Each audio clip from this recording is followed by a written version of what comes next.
Hello, this is Dr. Rufus. So today I will be speaking on 8 simple rules for writing a winning resume. I've come to develop these resources because I've discovered the reason why many people find it difficult to apply for their job of interest, or why many people often apply for certain job and they never get invited for interview, is because they don't know how to write a good resume. And because their resume is poor, employers are often ignore their resume and they never get invited. But thank God for you, I have developed these resources. I will be explaining the simple rules that guide writing a winning resume. Let's dive into it.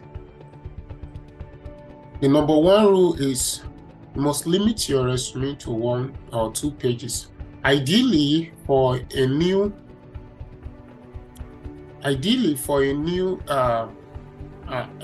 entry-level job, your resume should be only 1 page that contains all your relevant experience and skills.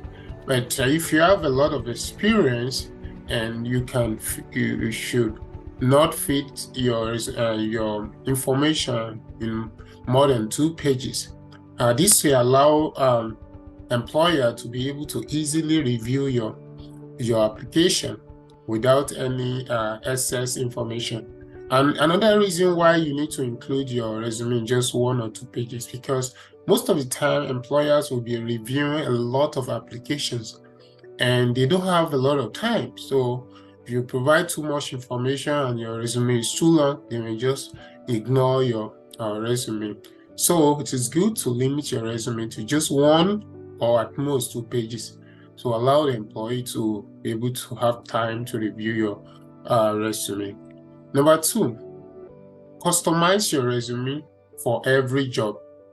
Most time, because during the time of application for a job, there is it's a very big work because you have to be doing a lot of things. Maybe you are also doing another job. Most time people just send out generic resume. But this is very bad idea because most time a generic resume will not be get picked by employer.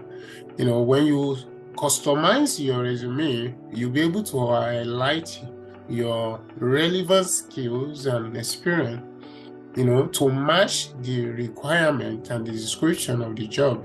And you'll be able to show the employer that you have what they need in an employee. And you'll be able to truly show them that you are interested. By the time they read your resume and they see that you customize your resume to their job description, they'll be able to see that truly you are interested in that company or in that job.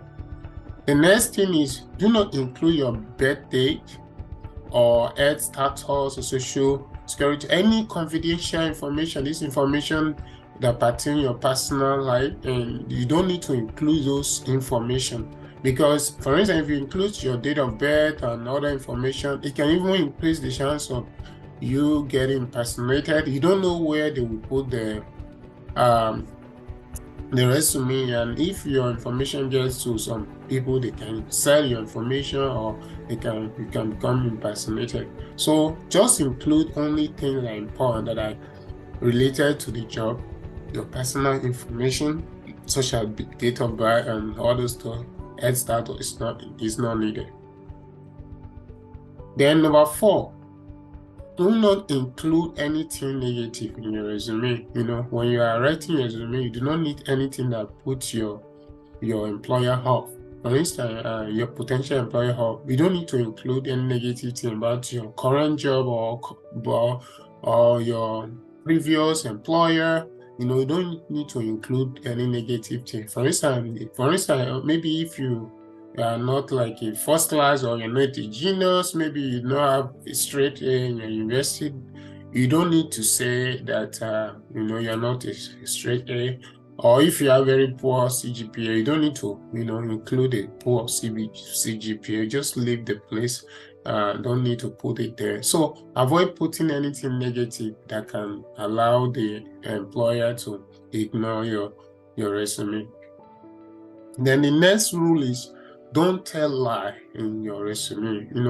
Don't say you can do something, or don't say you have an experience if you do not have that experience. It would be very bad for you to get a job because you told a lie in your resume or in your interview. And then after getting the job, then you are now it's now discovered that you cannot do or you don't have the experience. That would be very bad, even than not getting the job in the first place. So don't tell lie in your resume.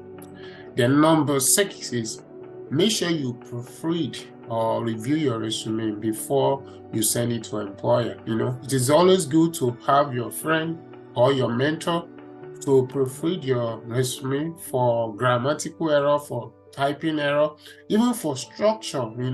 Let them proofread so that it shows that you have done your best in providing or in matching your experience with the job description. This will help you to your resume to stand out and to get the attention of the employer. Then number 6, when you are typing your resume, make sure you use easy to read font styles. I love using Times New Roman and size between 10 and 14. Use, for instance, the topic, the title, your name and address. You can put 14 size. Then the body of the resume you can use maybe 11, or appropriately you can use 10 or 11 or 12 font. But your font should be between 10 and 14 size. And then lastly, use high quality paper. If you are printing your resume, make sure you use a paper. Actually, there are some paper that are meant for resume paper. You can purchase resume paper, or make sure you use a very quality paper. I don't use too much flexible or too much big or too much small paper. And this allow your resume to catch employers' attention. They will not see your resume as inferior to other candidates that may be submitting their own resume. So these are the rules, 8 different rules for a winning resume. I hope this will be able to help you to write a good resume and help you as you're looking for a job. If you have any question or you want me to help you to review or to develop your resume for a particular job position, you can reach out to me through your comments or send an email. Thank you.